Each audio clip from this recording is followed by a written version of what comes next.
Welcome to today's episode of the Caregivers Podcast. Today, we're joined by Kelsey Springer, otherwise known as the No Violence Nurse. A critical care nurse and Montana State University nursing instructor, Kelsey turned her own brutal ICU assault and recovery into a national call to action for caregiver safety. She embodies the frontline caregiver who refuses to normalize harm. Her lens is nursing, but her message is universal. Caregivers cannot thrive if their workplaces are violent, be it physically, emotionally, or organizationally. Kelsey, welcome to the show.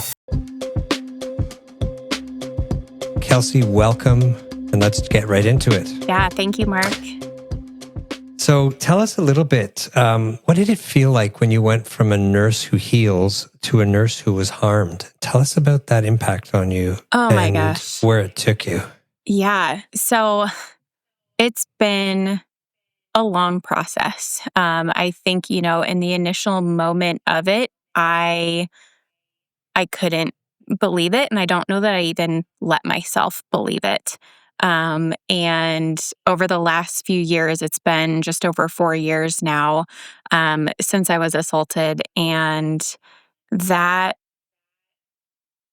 shift in my identity and who I am, as an individual and as a nurse has really changed a lot. And not necessarily in a, overall negative way, but just my perception of what I am as a nurse has really, really changed. It's almost sense that there's some new boundaries Absolutely that you've established around you in moving forward. Can you share some of those with us? I think one of the biggest things, and I think this is kind of a phrase that has been coined by many different people and many different things, but the thought of I am a human first and a nurse second, or potentially even a nurse third, fourth, fifth, with some other identities kind of coming into play. I don't think I ever really recognized that I was putting myself as a nurse first. That was fully my identity, and kind of my entire life revolved around that. And now I have really just learned the importance of kind of being me first as a human and kind of separating some of those things, because as soon as I lost what I had felt my identity was, in being a nurse, I kind of lost a little bit of myself just in that initial moment. So it was a really big eye-opener. I think that happens to caregivers a lot, where we're not used to creating that room, which, affords space for self-safety and self-care and other things that we identify so much in our caregiving roles. For someone who's never worked in providing care for the sick in a hospital, when we talk about workplace violence, what does that actually look like on a normal everyday shift? Like, is it always looming, or are these one-offs that are just kind of like earthquakes and then in between it's sort of calm, or is there a new awareness? That's a great question. And I think that's something that is so important, especially for people who don't work in it, to understand. I think there are elements of it that are always looming. And then there are the extremes that are kind of, I don't want to necessarily categorize them as one-offs, because we, have seen in data and research that these big events aren't necessarily one-offs, but they're not happening as frequently. But I think the potential and what I kind of like to categorize as the near misses, those are happening all the time. And the kind of more low-level violence that doesn't necessarily create a significant, injury in the moment that's going to be life-altering in that moment, those aren't necessarily happening every day. But the things that are building and progressing and ultimately still are life-altering, but almost in a little bit more of a sneaky way, those are absolutely happening every day. In some areas more than others, but I think just when you're taking care of humans in general, there is a lot of risk and a lot of things that are happening that we just don't recognize. There are a lot of things to unpack there, but you speak of these these chronic little micro hits that sort of amass and potentially sort of form, once enough of them occur, sort of a new weight on your shoulders. So maybe we'll be able to get into that a little bit further, because what I'm hearing is that there's always that sort of looming sense or looming awareness, which is not something that's intuitive. And certainly from the pure caregiving point of view, it's not how caregivers think. It's not framed in the and sort of the wholeness of the approach to caregiving that we are drawn to, whether we're physicians, whether we're nurses, whether we're social workers. I mean, healthcare providers and social workers come right after law enforcement officers in terms of the frequency of workplace violence. So it's real and it's looming. So you survived this event in the ICU, and it certainly changed your body and your work and your life. But in the days that followed and in the weeks that followed after that, what were the emotional and sort of psychological events that followed? It must have been something that really sort of made you second guess perhaps your vocation or just how you've been doing it all along. Yeah, and it's interesting because I have historically always worked in really high stress environments. So working in the ICU, I was a flight nurse on a helicopter for a while.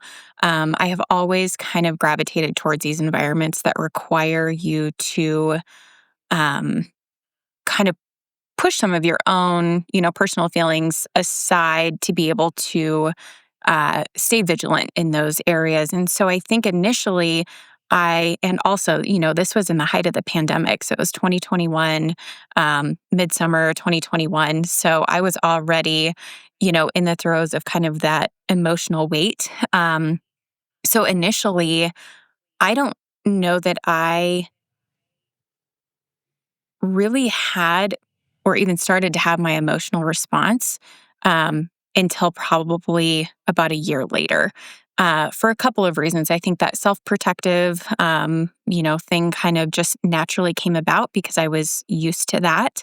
And, I was already pretty emotionally burnt out and exhausted from the pandemic, so I didn't really allow myself to have any more weight of that. But also I was in the midst of finding how to treat my physical injury, because one of the things I discovered from this was I ended up having a very I don't want to say unique, but an injury that required me to actually seek care across the other end of the United States. I'm based out of Montana, and I had to have surgery in Florida because I had such a significant injury to such a sensitive part of the body that there's not a lot of surgeons who want to do surgery on your jaw joints unless they highly, highly specialize in it because it's such a high risk thing. So ultimately, it took me almost a year to find the right treatment provider. So that was really exhausting. Being the patient really took priority of my physical injury versus that emotional injury. And then once I really had my treatment team nailed down, a plan, and started to had my jaw surgery, that was really when the emotional stuff started to unpack. I think because I could kind of put my energy towards that because I had a treatment team I trusted to take care of the physical part. And then that got really, really intense for me. But the one thing I did do right away was seek out therapy because I knew that I would have a pretty big emotional response to this at some point and knew that I needed to have the right treatment team for that as well.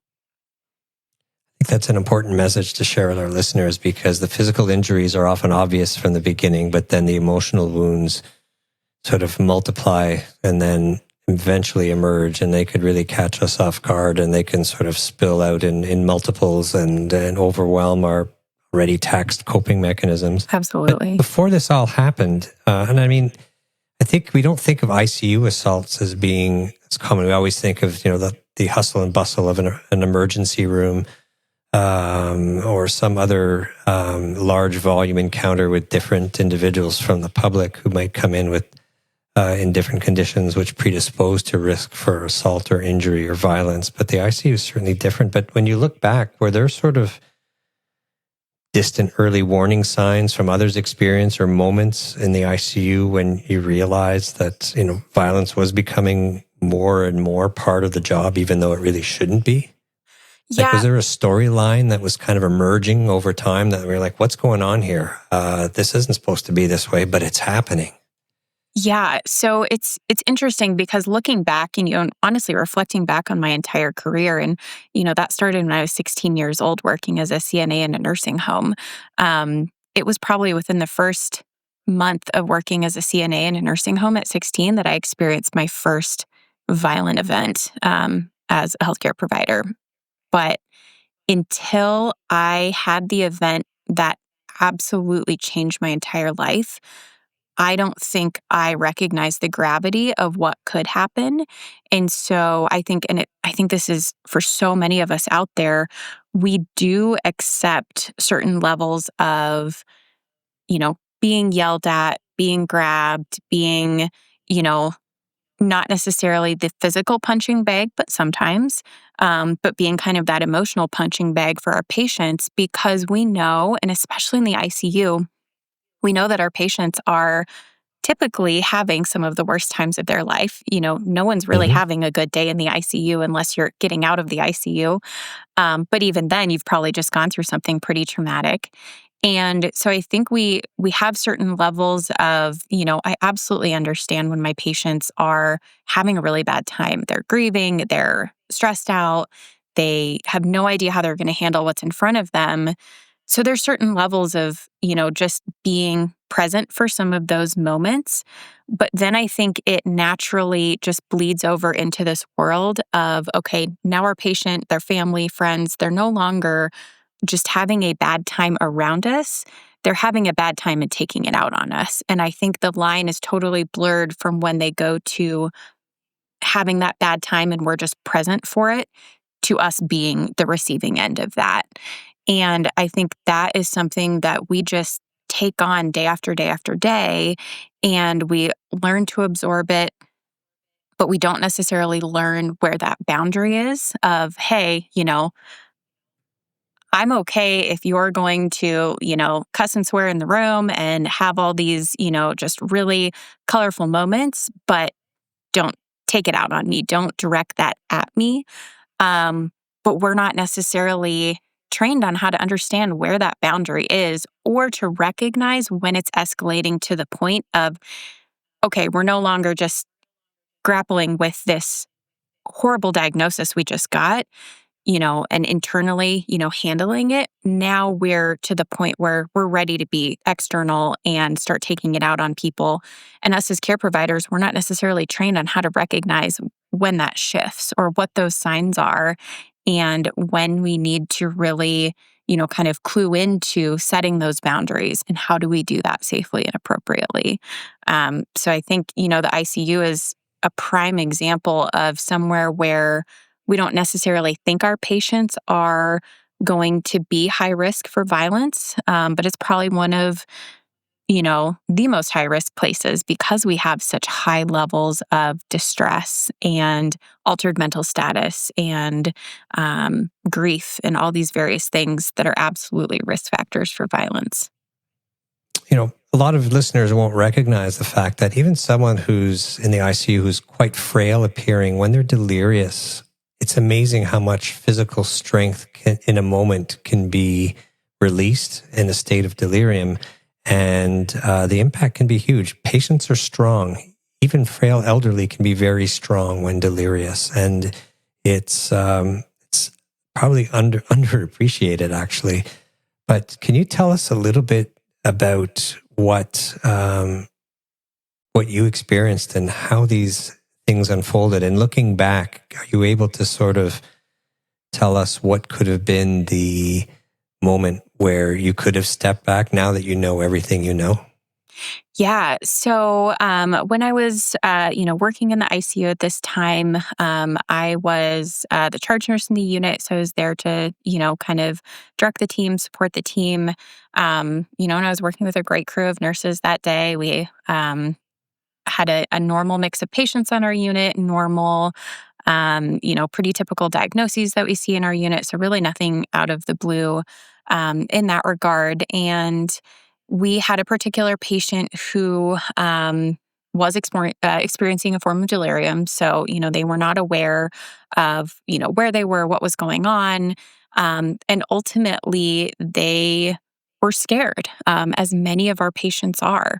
You're in this, environment where there's all this equipment, all these noises, and people that, may seem as a threat to you. And that's exactly, we were the perceived threat for this person, and they were defending themselves from what they perceived as threat to them. And ultimately, what ended up happening was this patient did strike me in the face. So they uppercut me with their forearm and, hit me in just a manner that had enough strength to dislocate my jaw. And it took, that year-long process of finding the right care team, getting the right imaging and all these things to really learn just, how badly I was injured. I think the adrenaline in the moment, and again, the reality of I never in my wildest dream could have imagined that I could have been hurt like that on the job. So until I truly had the imaging and the diagnoses and all these things, I didn't believe, even though I had the physical, feelings and inability to chew. I had constant jaw dislocations after this. I knew I was hurt, but I just couldn't conceptualize and put those together. So I had severely damaged my jaw joints to the point that they needed to be reconstructed, just from that one moment right there. And I will say one of the biggest things that I have done therapeutically is not to necessarily look back and tell myself, if I would have done this, none of this would have happened, because I just don't think that's beneficial for, for me and my healing. But I've learned a ton from that incident and doing my own research and various things that I know things that I would advocate for and do differently if I was put into a similar situation again. And I think one of the biggest things, and this is something that I encourage, I have kind of a list of questions that I commonly tell people to bring to their employers, whether it's in a job interview or they're starting a new job or starting a new unit, or if they've just never addressed these things. When people ask me, like, what can I even do? And one of the big things is ask your leader, what are the expectations of me if I'm in a situation where it becomes violent? Am I supposed to stay in the room? Is the patient's safety coming first? Is my safety coming first? And how do I differentiate, when, where that line is? And I think, and I'd have to look up the specific provision, but in the ANA Code of Ethics, for nurses that we all follow, there is a provision that, explicitly states that, we need to put our safety first and not before, putting ourselves in harm's way. And having worked in some forms of EMS, and even just taking a BLS, a basic life support CPR class, the number one first rule is scene safety. If it's not safe, don't go help. But for us working in the hospital setting, and especially in the ICU, it's typically not that our scene isn't safe so we don't go help. It becomes unsafe when we're in the middle of patient care. And so how do we handle that situation where by us leaving, our patient could potentially end up getting hurt? And that's a huge ethical, moral dilemma for us, especially because we don't typically have these conversations before something happens. We have the conversation afterwards. So that's one of the biggest things that I just want to encourage is have these conversations before, because it is inevitable, not necessarily that my exact situation, but it's inevitable that something is going to happen. Maybe not to you, but something on the unit. So let's have these conversations early instead of retroactively. Well, they're learnable skill sets, right? And I think a lot of these questions that are starting to arise in modern healthcare probably merit some representation at undergrad, even post-grad curricula, whether it's in nursing, medical school, other schools of healthcare, school of social work, even probably PT and OT, because you're in close contact with patients recovering from harm, trauma, and other things. And I would suspect that in these cases, and I mean, our listeners probably won't all be able to appreciate what it's like when things go awry in the ICU and someone's sick and there's lots of different things going wrong. But I think that image of the calm healthcare provider who's overseeing a crisis situation stands out in people's mind, that people are trained and trainable to become those kind of leaders in the environment. And I think at the bedside, nurses and care providers can be trained or equipped with a tool set, as you mentioned, and those tool sets are informed by the same suggestions that you suggested would be very suitable questions to ask of your employer. And those build the prefrontal cortex of the moment that allows you actually to think while your reptilian brain is kind of in overdrive in the acute setting of whether it's trauma or a very unwell, delirious patient with all the alarms going off. It allows you to take a step back and then also find some, cognitive space for, am I safe in this environment? But until we practice doing that, it's not obvious. Absolutely. And I really equate it to, the thought process of universal precautions. When we think about taking care of patients who potentially have some kind of infectious disease, and, being around patients and bodily fluids, and it really does go towards all of those care providers that you were just talking about, so anyone that is going to interact with patients is trained on these basic universal precautions of hand hygiene, wearing gloves, various things like that, having this basic assumption that every single person we come in contact with could have something that could be harmful to us. So let's do these very basic, very easy, rudimentary things to prevent the spread of these things. And, and that wasn't always the case. I don't know exactly when universal precautions really became, adopted.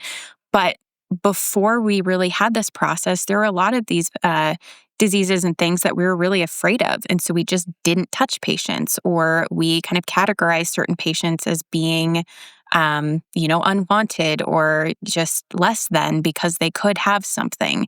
And so our care was really poor to those patient populations. But then we learned, hey, if we just adopt these very basic set of protocols and procedures that we do, we can safely care for all of these patients. We don't need to be afraid of them. We don't need to be afraid of what we don't know with them.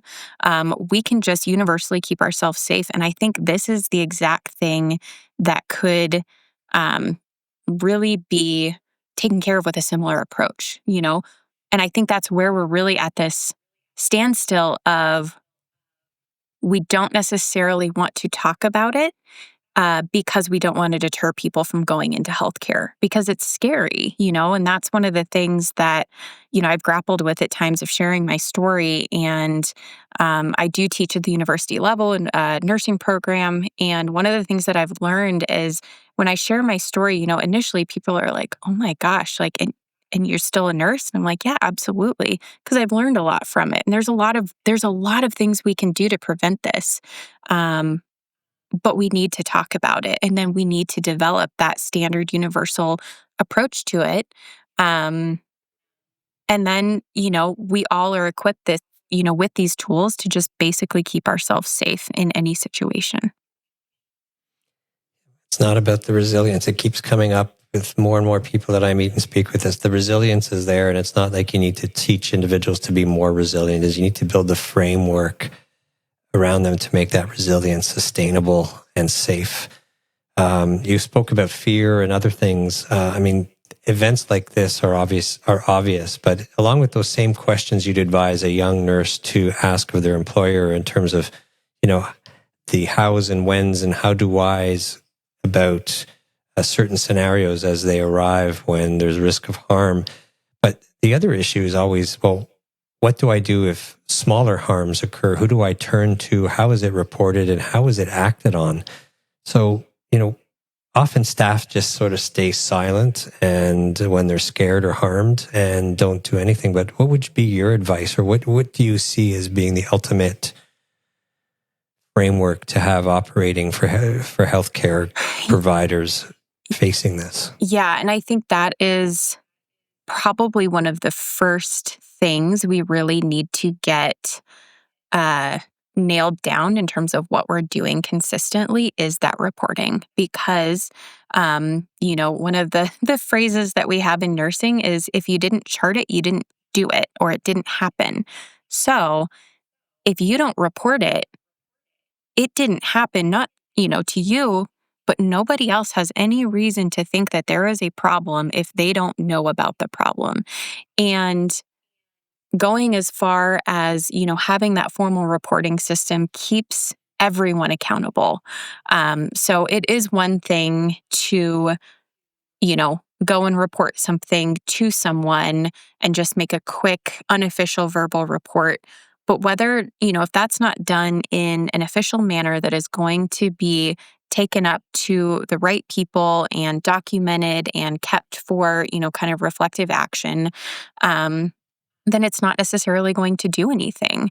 But it's a really multifaceted problem when it comes to reporting, that I found in, multiple different kind of studies, that there's a lot of reasons why nurses aren't reporting. And one of the biggest things is that they don't feel like anything is happening once they report. So that may or may not be that something isn't happening, but they're not hearing about it. And I think that's one of the biggest things that leaders can really do to not only make sure that things are being reported, but to actually really engage with their teams and show that they do care, is by just following up and letting them know, hey, you're probably not going to hear the ultimate outcome of this, but this did go to our quality and safety team, or this did get documented in our formal register of these events that we plan to look at the year end every year and report off to whatever entities. Whatever it is to know that, hey, this report didn't just make it to my inbox and then that was it. It went to that next step. I think that's, one of the biggest things to encourage and keep people reporting is knowing that something, it is going somewhere and it doesn't just feel like they're kind of crying wolf.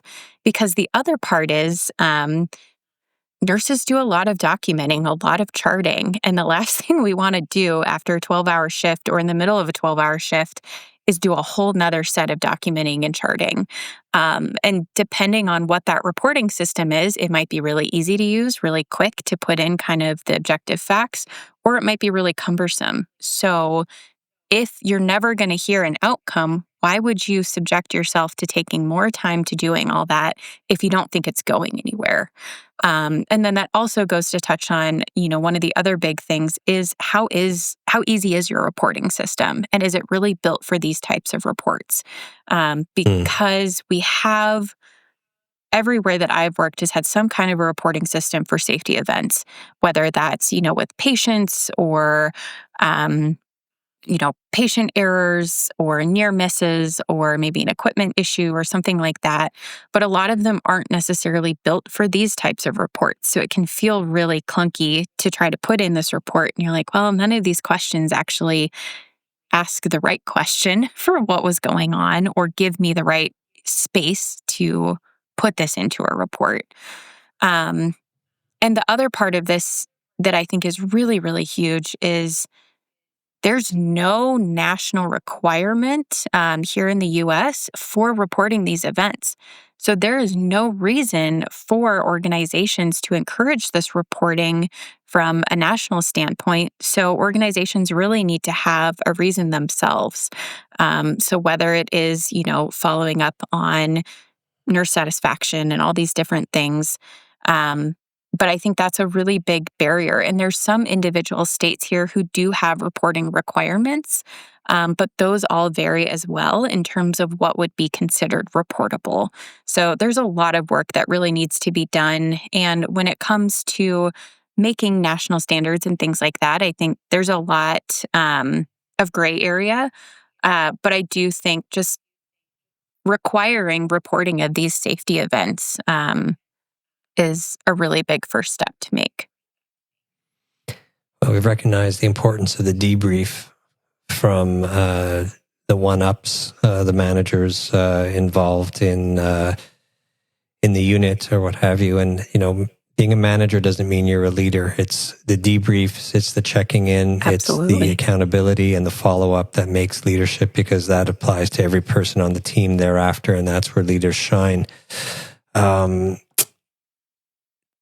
suspect that there are a lot of these sort of invisible hits along the way that may also never get reported, but also sort of amass and result in extra weight on the shoulders of nurses or healthcare providers in different arenas. And those are probably things that the public really don't understand. That what do you think are some of those invisible hits and the subtle hits of even violence that don't really sort of, look mainstream, but you just kind of still experience them? Absolutely. So I think, and these are some of the things that really lead to the burnout and the moral distress. And that's what's really destroying. Well, it's the normalization of violence, Absolutely. right? And that's what's destroying our workforce. Here in the US, we talk about having this nursing shortage. And I think when they talk about this, it's not that we don't have enough people trained to be nurses. We don't have enough nurses who still want to work in nursing. And these things... It's not just in the US. Yeah, globally. I mean, I think it's, it's a humanity thing. And I think when we look at this, these invisible hits are what drive a lot of that. We just looking back, throughout my career and the different things, there are so many instances I've had with patients that my mom is a nurse, and so I can talk to her and she understands. But I have many other family members that aren't in healthcare at all.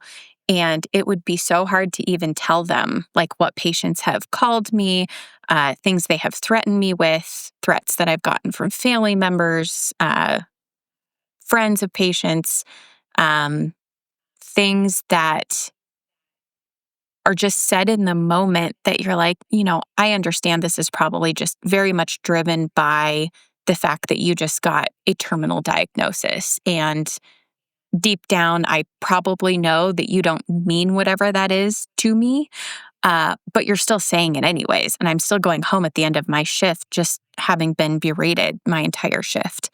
And those are the things that we're not trained to recognize, that actually, even though consciously we know that it's probably, we know it's not true, and we know this patient doesn't, we're a total stranger to them, so they don't know our background. They're not making any truthful comments to us, but they still build up over time. And we're not trained to recognize how, our outer shell just gets broken down over time, to the point that now we are really burnt out. We have major compassion fatigue, and these things, now we're taking it home with us. And these are still violent things. Physical violence is not the only form of violence, but I think we're so stuck on that, that we don't see the emotional toll that it's taking on us. And then we're less able to really tune into understanding when things are truly escalating, because we're so used to hearing all this stuff all day long, or having these patient interactions go a certain way, that we don't, we just normalize it. So then we don't really clue into, oh gosh, about 20 minutes ago, things actually really shifted. We're no longer just having this, I'm kind of, taking some of my anger out on you verbally. Now I'm actually really getting ramped up. And now there's, that line has been totally crossed. And we just don't recognize it.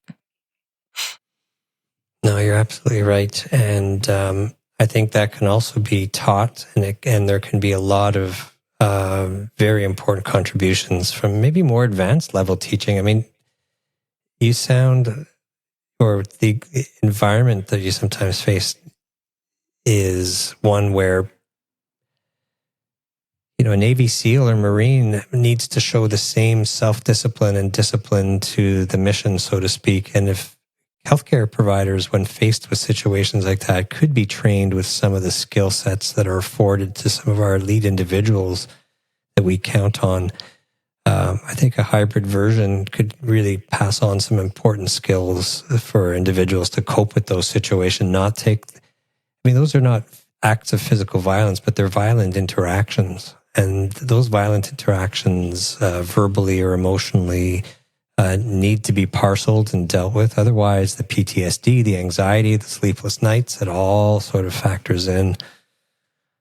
Switching gears a little bit, because there's also that sort of background, which, depending on how cohesive the team is, and again, going back to, what is considered fair game on the team and what's not, and how much leadership is involved. But I've never thought of it in the ICU as much. I've had very positive experiences as a resident and staff in the ICU.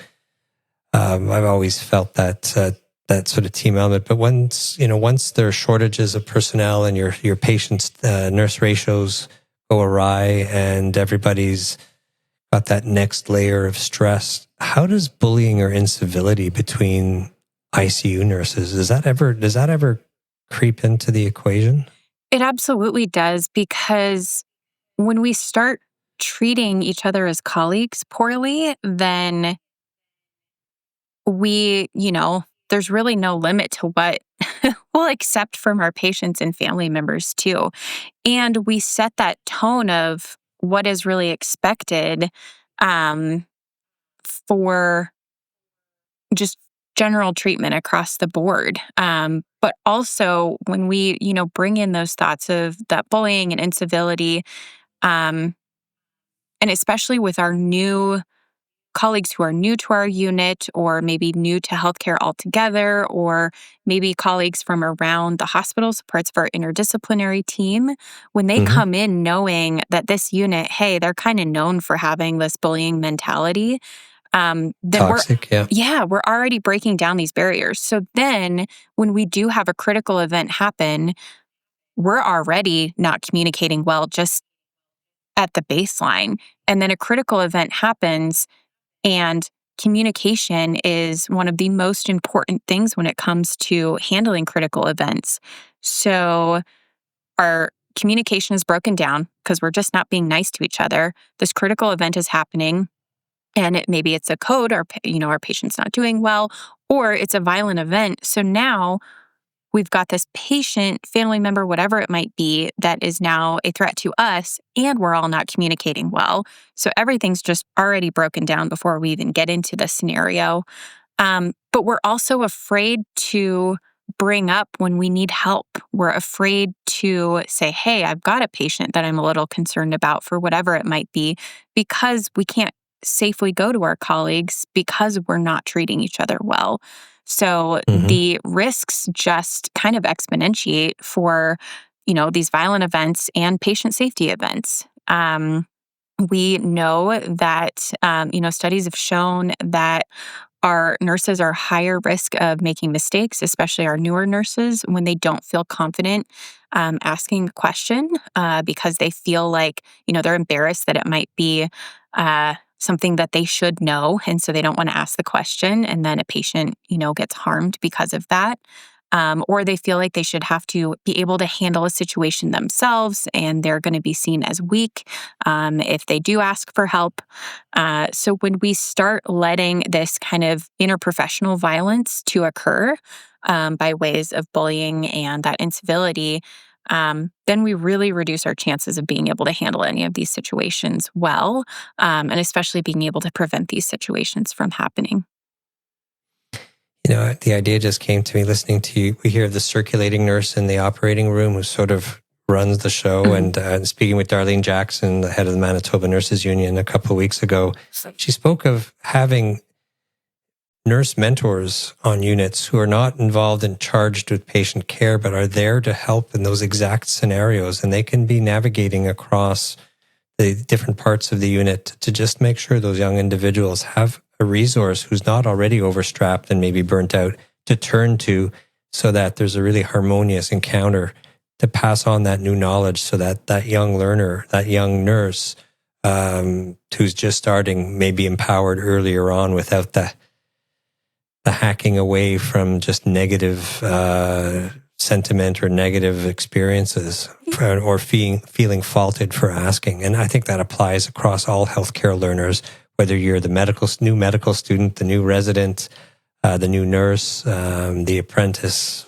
whatever. What do you think about that? Yeah, I mean, I think that's a great great concept, and I think that's something that we have seen. I've been a nurse for 10 years and worked in healthcare, since I was 16. And one thing I have seen a big shift in is breaking down that kind of hierarchy structure of having, whether it is provider to nurse or senior nurse to younger nurse, whatever it is, really breaking down that negative interaction just because you have a quote unquote higher title or more experience. And that concept of nurses eating their young has really gone by the wayside. And I think it's really important that we do foster from the very beginning. And I've seen this a lot in our new to practice nurse programs, of actually creating these processes of, hey, we know, for this first 6 months to a year, you're going to continually be having all these questions and all these things come up. So how do we create a program to support you from the very beginning so that you know exactly who to turn to, and that you're surrounded by your colleagues who are also in this same boat, and don't feel isolated? Yeah, I think that's inspired leadership that makes those programs come to life. And we would hope that, organizationally, that would be bought into across the nation, right? I mean, you'd want your company to be run that way. Why would you not want your hospital to be run that way? So, I think you hit the nail on the head. Organizational responsibility is so intrinsic at different levels of leadership all along. And it's not just a question of the individual's resilience, the junior person's resilience, and that's not the common denominator. Asking for help is not a sign that you're not resilient. I always told medical students as they were finishing, saying, what'll keep you a safe young doctor or young resident is knowing what your limits are and knowing when to ask for help.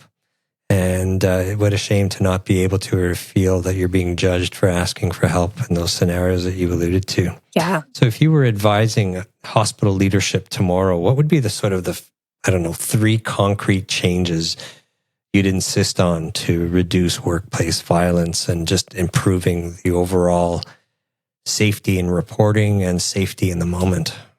Yeah, I would say the number one thing would be a comprehensive, kind of all-inclusive de-escalation program. And when I say comprehensive and all-inclusive, I mean not just for your direct staff that are always working bedside, but for all staff that are going to be in patient care areas. Because we know when these events happen, you're not necessarily going to have that response team all readily available right in that moment. So you need whoever is around you to be able to help support that violent event. And having it be comprehensive means looking at the physical aspect of it. We do need to know self-defense. It's scary to have to think about that. But if we're never trained in ways that keep our patients safe as well, we're not going to be able to have a good outcome. But also that de-escalation piece that comes from, how do we build that rapport with our patients? How are we interacting with patients? And how do we learn not to escalate the situation ourselves? That is one of the biggest things that I've learned from taking a few different de-escalation courses, was how to not actually myself escalate the situation, which I thought I knew how to do that, but I do not have a significant background in psych or really understanding the psych aspect of nursing, and not Mm-hmm. just talking psychiatric nursing, but just that emotional kind of piece of it. So learning how to understand myself so that when I'm in those events, that I recognize where I'm getting heightened and how that's maybe not helping my patient. So I think that's probably one of the biggest things. And then I think the second thing would be having that reporting system and having a very objective understanding of what is to be reported, and have it be very broad. Everything should be reported. If you think you are having, you know, you were part of a violent event or an event that made you feel uncomfortable, then it should be reported, and having follow up that automatically goes with it. And whether it's not, that you're going to be clued into what that root cause analysis that was done, you as a bedside nurse might not need to be privy to all of that, but just having that follow up of, hey, I received your report, and this is where it's going. And then the third thing would be how we're supporting our staff after an event happens. And so that follows right into that reporting. And like you mentioned earlier, debriefing. So having a comprehensive way and having the right people doing that work. Not all organizations can afford to have people that are trained in, it'd be great to have like a staff therapist that had the understanding of healthcare, but also was trained in, being able to truly debrief these events. But making sure that whoever we put into that position, a lot of hospital chaplains do this, and maybe it's leadership that's doing this, having them have formal debriefing training. And there's a lot of different options out there that are even just like a single day class on how to debrief. But making sure that we're not just saying, hey, we debriefed because, we just chatted about this, but making sure that people know how to ask the right questions and to clue into whether or not our staff are okay afterwards, and to get them the support and help that they need, so that they don't crumble later on. Maybe there need to be some new non-negotiable budget items that just never make it to the chopping block, right? If you think people first over profits, whether you're in a fully profit-based system or even a nonprofit, there's certain things that really shouldn't be negotiable. And I think when those reports are taken seriously, that's where you witness the culture shift, which is self-awareness and investment of self in the group and in the performance and the pride and the quality of the healthcare provided. It's in listening to your story and just hearing your comments, I get the feeling that you've been in a pretty positive environment overall, but yet we hear stories of, well, how come that only happens to you? It doesn't happen to anybody else. Or, how come you're always the one reporting all these things, but no one else is? Or sort of gaslighting from leadership or from institutional leadership that can occur. And it's been brought up before in discussions. And have you witnessed that as well? Or is that a test to the variability, and some places are better leaders than others? I think it's definitely a test of the variability. It's because I have experienced great leaders throughout my career, and I continue to work with great leaders. And I think that's why I have chosen to take what happened to me and not just try to put it all behind me, but to really move forward with advocacy, to show what can be done when we take these things seriously, and to show how we can support and heal our healthcare providers. We're never going to be able to prevent every single bad event from happening, but there's a lot of things that we can do to equip our teams to prevent things from getting severe. And there's a lot of things we can do after an event happens to really not only make sure that we look into what happened and see if there's anything we can do to prevent it, but to support those team members. And as I've started to share my experience, I have heard so many stories from people that are afraid to speak out for whatever reason, or just have nothing left in them to move forward with trying to be, on an advocacy journey, because they are so burnt and so burdened by everything that has happened to them and had no support along the way, that they couldn't even imagine trying to make it a bigger part of their life. They're just trying to survive because they've had such a lack of support. And I think that's, unfortunately, I'm very thankful that my experience, I think I've had some of the best leaders and the experiences that I've had throughout my healing journey have been really positive, considering how horrible of a thing I went through. And it's absolutely heartbreaking to know that this is not the norm. This is the exception. And it's part of my journey, a part of my, passion to really push this forward to hopefully make this the norm, make the support that I got and the reflection and everything, make that the normal. Because I think that's where we really move the needle on outcomes overall. Mm-hmm.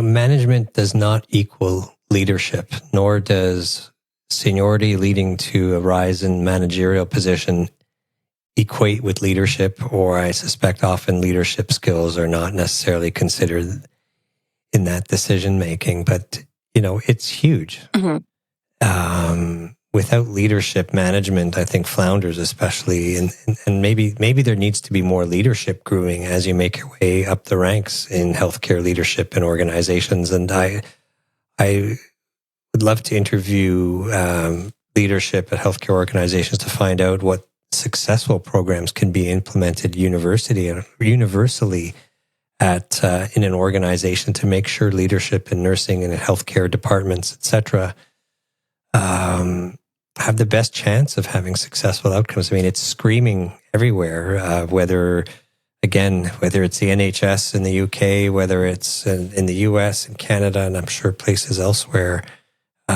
It's going to be leadership that's going to shift the curve, I think, in terms of people walking away from their jobs in healthcare and their commitments in healthcare, or feeling like there's no way out, or burning out, or even worse. And we've heard stories of people feel life's not worth living anymore.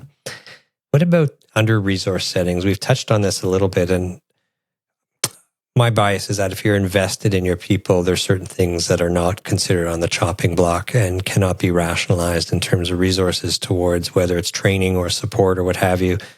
But for the under-resourced settings that really can't afford, let's say, major security upgrades and metal detectors and a whole lot of paraphernalia, but what are some of the sort of lower cost workflow changes that you might envision or would say could still make a meaningful difference in whether it's in the ICU or in the emergency room, which has certain parallels, but though they're certainly not identical? Yeah. So, and this is something that I think about a lot living here in Montana, because we have a lot of rural hospitals. And these rural hospitals have maybe a 2 or 3 bed emergency department and maybe have a 5-bed inpatient area. So you just naturally, you don't have a lot of staff in those areas. And they might be so rural that, the sheriff that covers your area, your law enforcement might be in a 50-mile plus radius at any given time. So the emergency response from law enforcement might be really delayed depending on what's going on.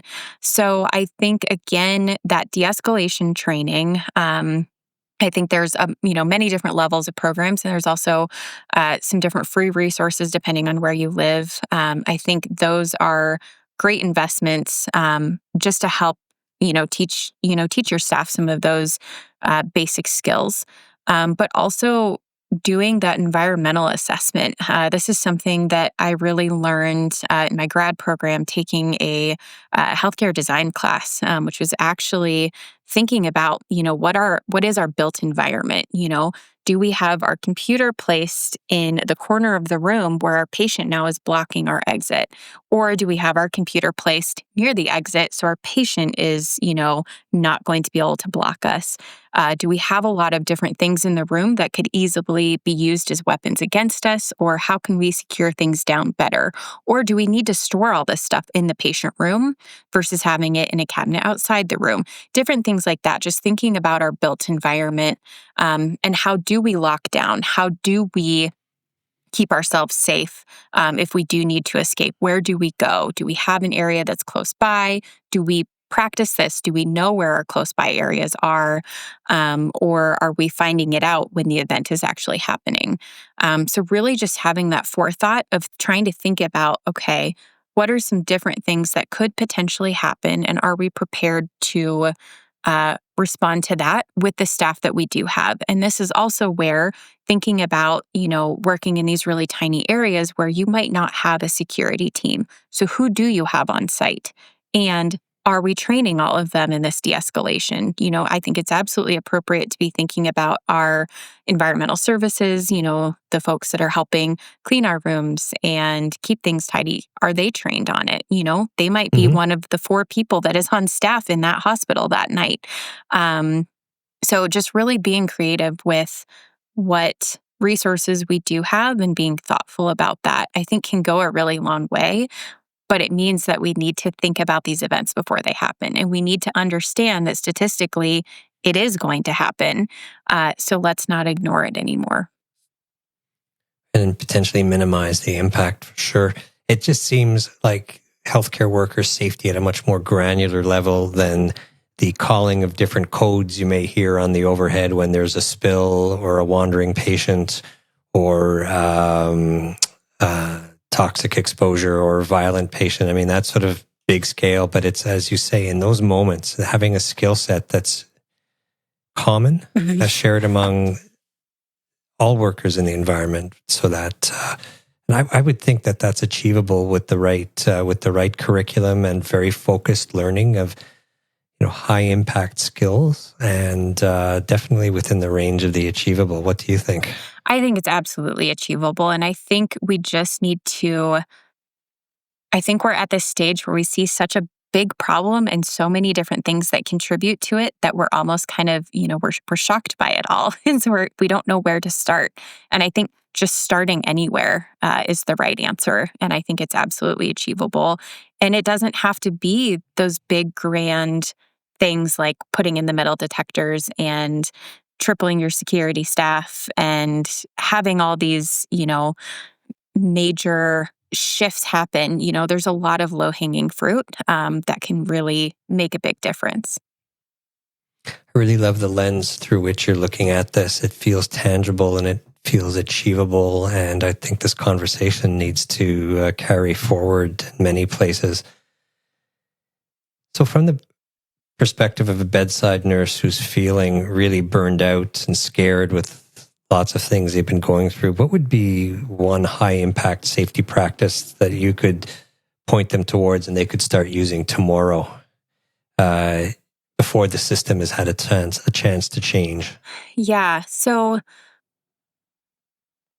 I think one of the biggest things that I always tell people is look towards your professional organization. So for the ICU, we have, here in the US, we have the American Association of Critical Care Nurses. And they, we have professional organizations for all different types of nursing areas. And they typically have kind of highlights on these are the types of environments you work in. And here's some things that you can do to keep yourself safe for that specific environment, because it is highly individual in the environment you work at. So that's probably one of the biggest things that I recommend is just looking towards your professional organization, because not only do they have resources for prevention, but also resources for that burnout. So it just, recognizing I am exhausted, I am not well, and I just need some support. And where can I go for that? Because I think overall, we can't pour from an empty cup. We can't do a lot of things if we're just not well to begin with. And I think that's a really, really important place to start.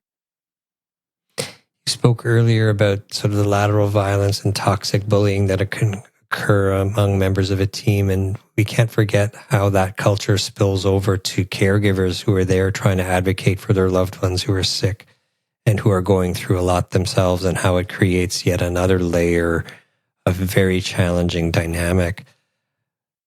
But caregivers also are at the bedside. They're there as advocates, whether it's in an inpatient ICU, whether it's in an emergency room, whether it's at an outpatient clinic. From your experiences, are there any practical prevention skills that you would advise caregivers to be informed about so that they can approach situations in a positive way that, can help de-escalate as well? I mean, we all know that someone who looks to escalate something's probably going to succeed because that's what they have in mind. But there are a lot of people who might say, oh, I never expected it to amount to that, but somehow it did.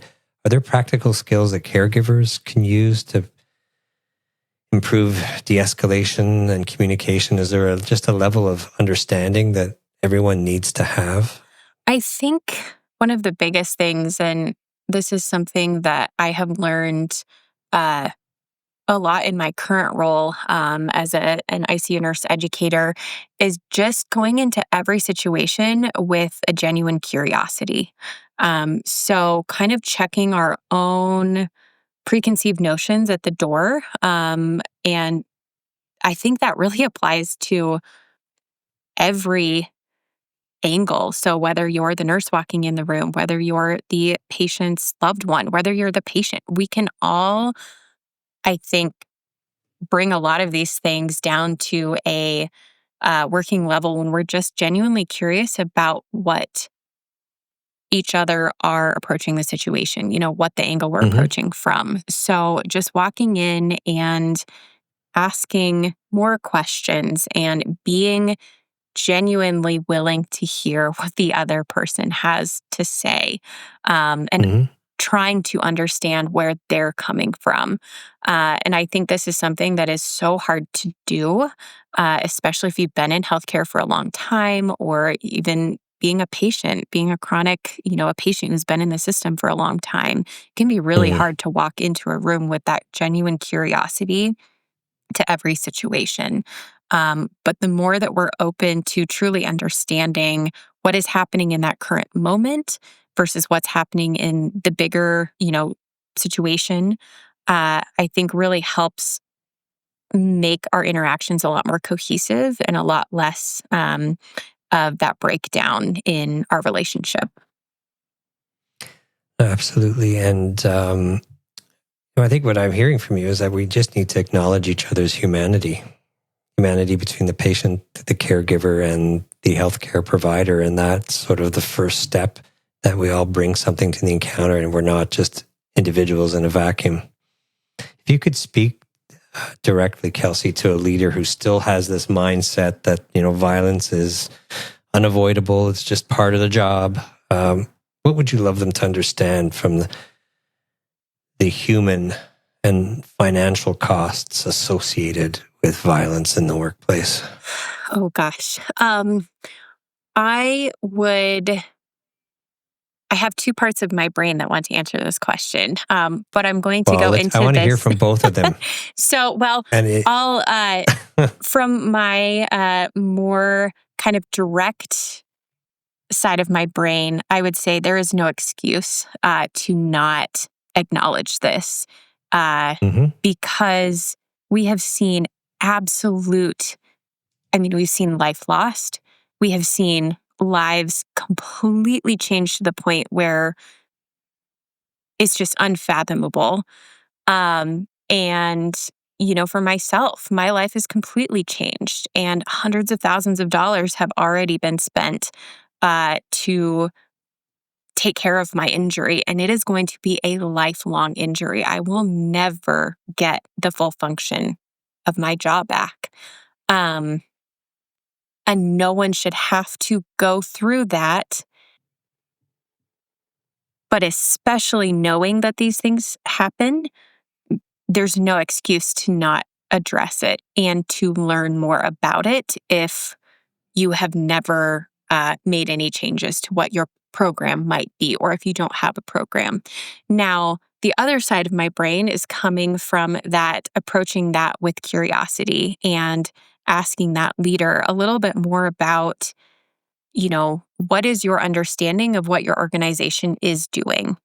And do you have reporting? Do you actually know what is truly happening with your teams? And do you know that your increase in loss of nurses or turnover has nothing to do with this? Do you have the evidence and proof to say, nope, absolutely, no one is leaving because they don't feel safe? Great. If you can tell me all of that, then wonderful. You're doing a great job.